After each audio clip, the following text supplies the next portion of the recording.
Inaasahang haharap si dismissed Banban Mayor Alice Guo sa pagdinig ng Senado sa Lunes matapos aprobahan ng Korte sa Tarlac ang hiling ni Senadora Riza Ontiveros. Sa PNP Custodial Center, mananatili ngayon si Guo habang dinidinig ng Tarlac Regional Trial Court ang kasong graft and corruption laban sa kanya. May report si Joseph Moro. Paglabag pa lamang ng Pilipinas pasado 1:00 ng madaling araw, sinilbihan na agad ng arrest warrant sa dismissed Mayor Alice Guo para sa kasong graft and corruption na inilabas ng korte sa Tarlac. Maging ang Bureau of Immigration isinilbi ang mission order laban kay Guo na naharap sa immigration violations. You have the right to remain silent. Anything you say can and will be held against you in a court of law. Sumailalim si Guo sa documentation, booking procedure at medical examination. Dinala siya sa PNP Custodial Center. Nakasuot na ng orange na t-shirt na may sulat na CIDG detainee si Guo nang iharap sa media. Ang kanyang nakapost na mga kamay nakatakip ng puting tela. Mailapat na katalikod si Guo sa halos kabuuan ng presscon. Sa isang punto, kinausap pa siya ni Abalos para humarap sa mga kamera. Kino-confirm ko po ang lahat po na sinabi po ni Secretary na meron po akong death threats po at humingi po ako ng tulong po sa kanila at masaya din po ako na nakita ko po sila. I feel safe po. Maraming salamat po.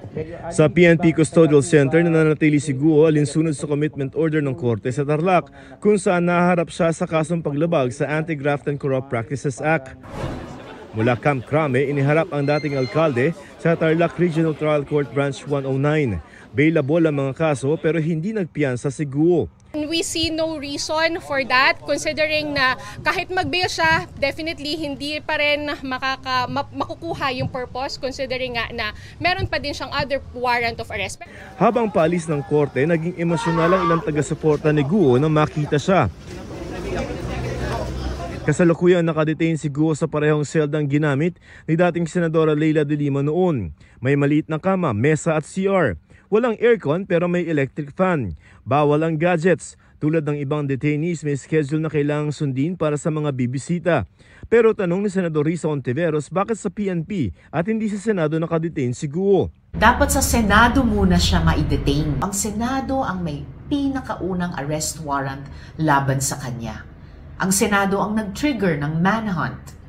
Senate warrant ang bitbit ng ating law enforcers sa Jakarta. Yung warrant of arrest na inisyu po ng RTC Kapas po takes precedence over the arrest warrant issued by the Senate po. Tanong pa ni Ontiveros, sinadya ba ng DILG na maghain ng mahinang kaso para makuha nitong kustodiya ni Guo?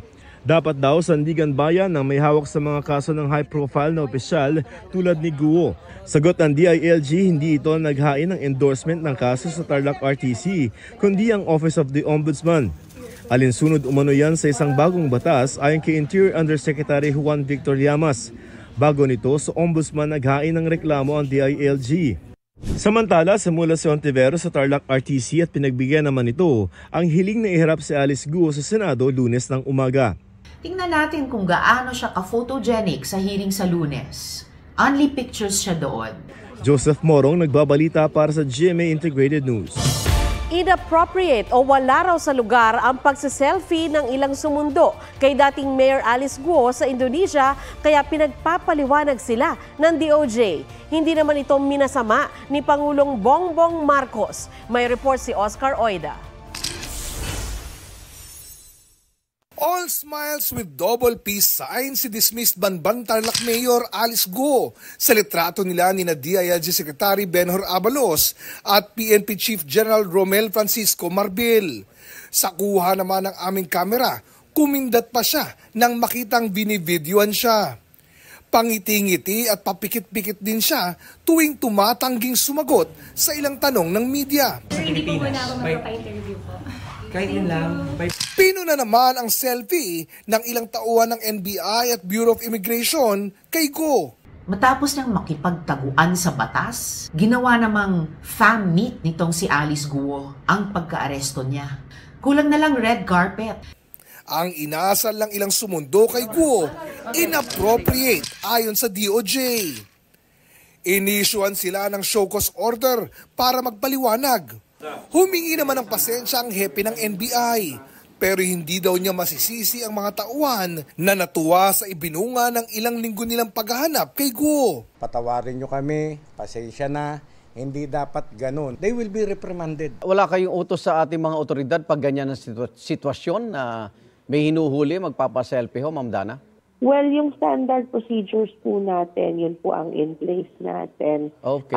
Doon po sa mga tauhan natin. Ipinagkibit balikat ni Pangulong Marcos ang issue sa selfie. Part of the new culture now na nagpapakuhalaga ng kahit ano. Kasi po-post nila, tignan mo, nakasama ako dito sa team na nag-aresto. They just had a selfie. I don't think there's much more to it than that. Nagpaliwanag din sina Abalos at Marbil sa litrato nila ni Guo. So sinasabi niya sa akin at meron daw threat sa kanyang buhay. Ang ginawa ni Chief Marbil, nire-record niya. So we looked at the camera. Wala kung ano ginagawa nito, nagpapakyut pala. It's more of na ano talaga, natutuwa siya talagang iba yung first time niya makita yung secretary natin and me, they feel so comfortable. Oscar Oida, nagbabalita para sa GMA Integrated News. Isang SIM card daw ang naging daan para matrack at tuluyang mahuli si Alice Guo sa Indonesia. 2 Chinese at 2 Indonesian din ang tumulong sa kanyang makapagtago. May report si John Consulta. Excuse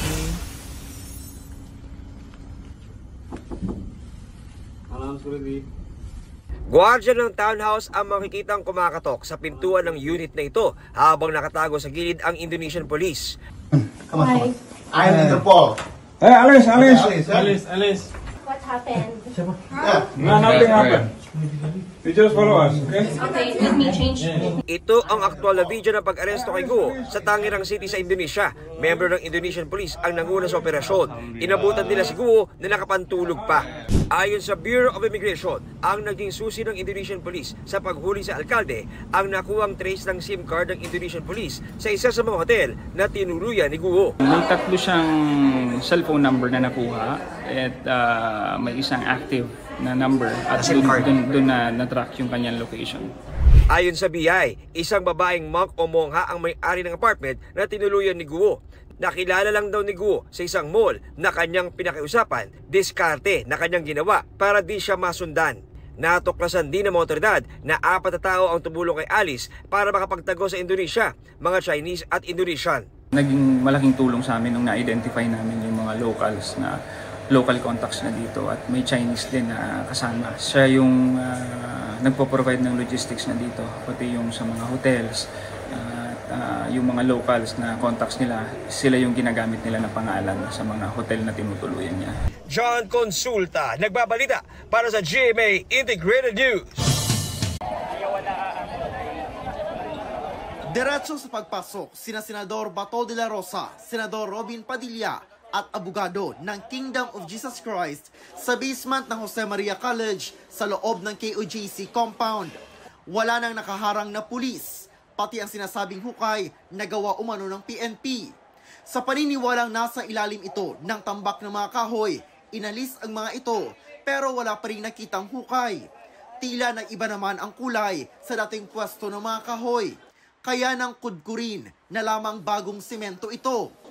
Gamit ang ultrasonic concrete testing equipment. Ito siya, confirm talaga na fresh poured concrete. So 1 to 2 days old siya. May bakal pang hindi nakakapit sa semento at kulay lupang itinambak na posibleng ang dating hinukay ay ibinalik lang bago muling binuhusan ng semento. According to KOJC, wala naman silang ginawang butas dito before the police took over. So there's really a big possibility na binutasan talaga nila yan kasi fresh man ng concrete. Sa iba pang bahagi ng basement, may bagong tapal na butas. May mga sako ng semento. At sa quarters, may bagong semento sa pader na tinakpan lang ng kahoy. Overwhelmingly proves that they have been illegally conducting tunneling activities here. May tinignan ding umano'y ginawang mga butas sa katedral.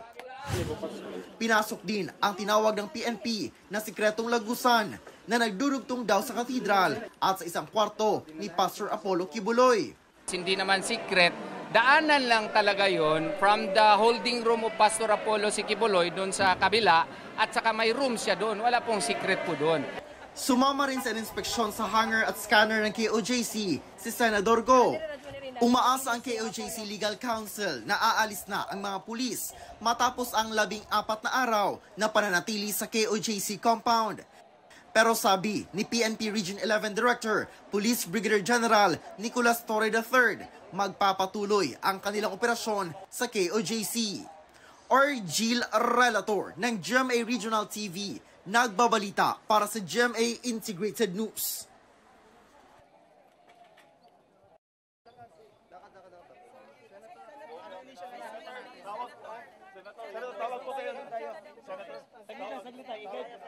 Huwag magpahuli sa mga balitang dapat ninyong malaman. Mag-subscribe sa GMA Integrated News sa YouTube. Sa mga kapuso abroad, subaybayan nyo kami sa GMA Pinoy TV at sa www.gmanews.tv.